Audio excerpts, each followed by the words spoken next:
Pablo Escobar, l'homme, le mythe, la légende. Un homme qui, à son apogée, contrôlait 80% de la cocaïne vendue aux États-Unis, ce qui lui a valu d'être surnommé le roi de la cocaïne et d'être classé par Forbes au 7e rang des hommes les plus riches du monde. Il était le père de 2 enfants, Juan et Manuela Escobar, Maria Victoria Henao. Bien que si l'on en croit les rumeurs persistantes, il avait de nombreuses maîtresses qui ont mis à mal son mariage. Ces crimes vont cependant bien au-delà de la simple infidélité. Au fur et à mesure que sa richesse et son pouvoir s'étendaient, il a été impliqué dans toutes sortes d'actes odieux. Les meurtres et les assassinats étaient monnaie courante. Il était même assez puissant pour avoir des relations au sein du gouvernement colombien. Le 2 décembre 1993, Escobar a été abattu lors d'une fusillade entre Escobar et une force de police d'élite créée spécialement pour le faire tomber. Après sa mort, Escobar a laissé beaucoup de choses derrière lui, son empire de la drogue, ses propriétés et surtout sa famille.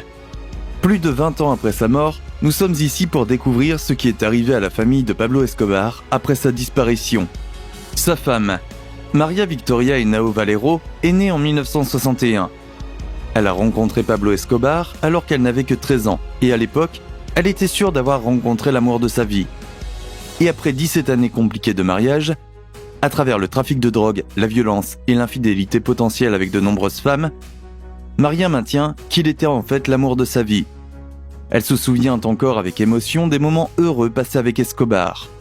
Les choses n'ont pas toujours été des plus simples et des vacances en famille. Elles se sont compliquées lorsqu'elle a découvert la véritable nature du travail de son mari et qu'elle n'était pas très intéressée par le fait d'être sa complice. Mais sa passion pour lui a brûlé assez fort pour qu'elle commence une vie avec lui en marge de la loi. Après la mort d'Escobar, il ne lui a pas été très difficile de renoncer à la position incroyablement lucrative de chef de l'empire de la drogue Escobar. Optant plutôt pour une vie paisible avec le reste de sa famille, Maria a ensuite fui son pays natal avec ses 2 enfants.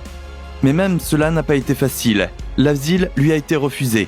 Elle a d'abord tenté de fuir au Mozambique, au Brésil et en Allemagne, avant d'être finalement acceptée en Argentine en tant que touriste. Elle a alors changé son nom Maria Victoria Henao Valero en Maria Isabel Santos Caballero, ce qui lui a permis, ainsi qu'à sa famille, de vivre en paix pendant quelques années, jusqu'en 1999.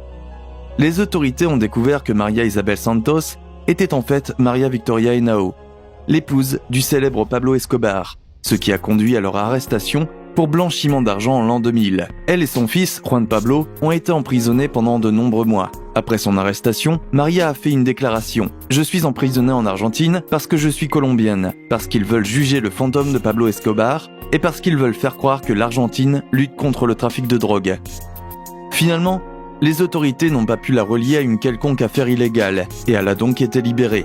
Elle s'est rendue compte que l'approche coupable avant d'avoir prouvé son innocence n'était peut-être pas la meilleure façon de procéder. Par la suite, elle s'est tenue à l'écart des projecteurs pendant près de 2 décennies, rompant le silence pour publier son livre « Madame Escobar, ma vie avec Pablo », qui fait la lumière sur sa personnalité et celle de son célèbre mari.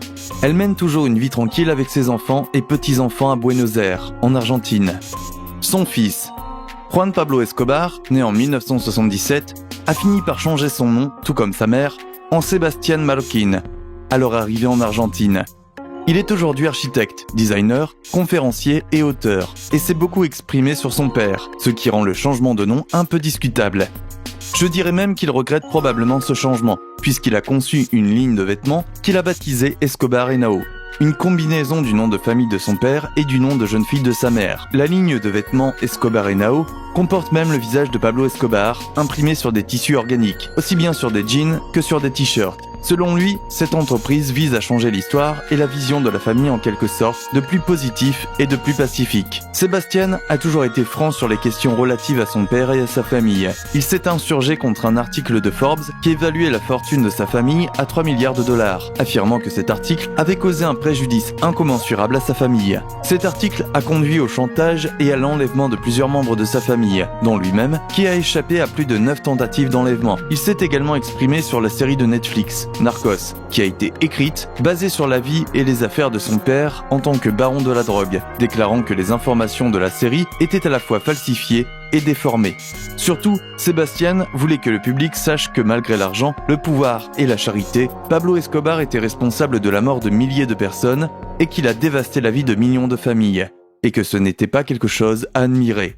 En 2014, Sébastien a publié un livre intitulé « Pablo Escobar, mon père », qui détaillait le côté plus doux et privé de la vie de Pablo Escobar. Il a également participé à la création d'un documentaire intitulé « Les péchés de mon père ». Le message du film était que la violence des Escobar a pris fin avec la génération précédente, contrairement à la croyance populaire selon laquelle Juan Pablo allait revenir pour venger la mort de son père, comme s'il s'agissait de la suite d'un film d'action. Sébastien a été vu en train de rendre visite aux familles affectées par le meurtre et l'assassinat de son père, s'excusant pour ses crimes. Lors d'une interview, on a demandé à Sébastien pourquoi il n'était pas retourné dans son pays natal après tant d'années de fuite. Il aura répondu. Sébastien Marroquín continuait de parler ouvertement de son père, non pas pour polir son mythe, mais pour poursuivre la paix et la réconciliation en demandant ouvertement le pardon au nom de son père. Sa fille, Manuela Escobar, était l'incarnation de la fille à papa, lorsque son père était encore en vie.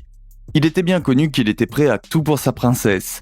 À une occasion, il a demandé à ses hommes d'agrafer des cornes et des ailes à un cheval blanc, plutôt que de refuser la licorne demandée par sa fille. Lorsqu'il purgeait sa peine dans la prison qu'il s'était construite, il a fait construire une pièce de jeu pour Manuela, afin qu'elle soit proche de lui. Malheureusement, tout comme le reste du clan Escobar, elle a subi un grand traumatisme à la mort d'Escobar, alors qu'elle n'avait que 9 ans. Et comme le reste de sa famille, elle change de nom lorsqu'elle s'installe en Argentine.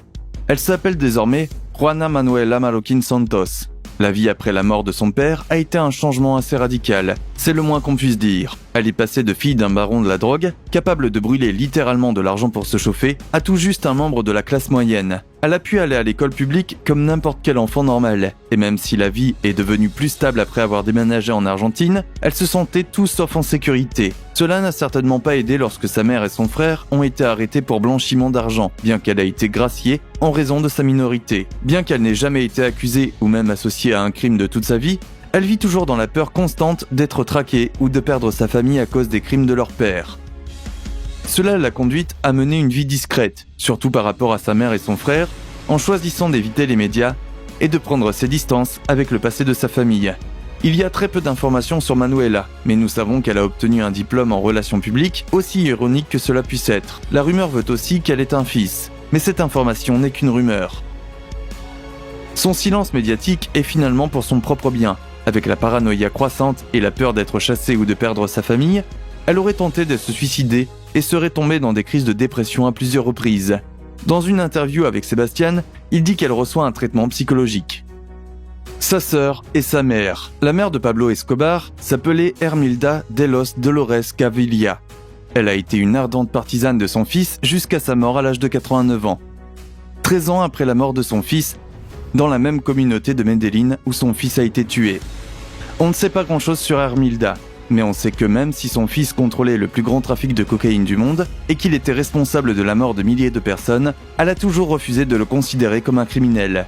La sœur de Pablo, Luz Maria Escobar, ne fait peut-être pas la tournée des médias ou n'écrit pas beaucoup de livres, mais elle a tenté de faire amende honorable pour les actions de son frère après sa mort. Elle laisse des lettres sur les tombes de ses victimes et déclare que, chaque jour, elle pense à la tristesse que son frère a répandue et qu'elle est attristée de voir que ses aventures ont laissé une cicatrice douloureuse sur sa famille et son pays bien-aimé. Elle met en place des événements de soutien communautaire et aide les individus dans le but de s'absoudre de ses biens mal acquis. L'héritage de Pablo Escobar perdure encore aujourd'hui, et sa famille n'est pas la seule à y avoir été confrontée. Cliquez sur la vidéo à l'écran pour découvrir ce qui est arrivé aux tueurs à gages les plus meurtriers de Pablo Escobar.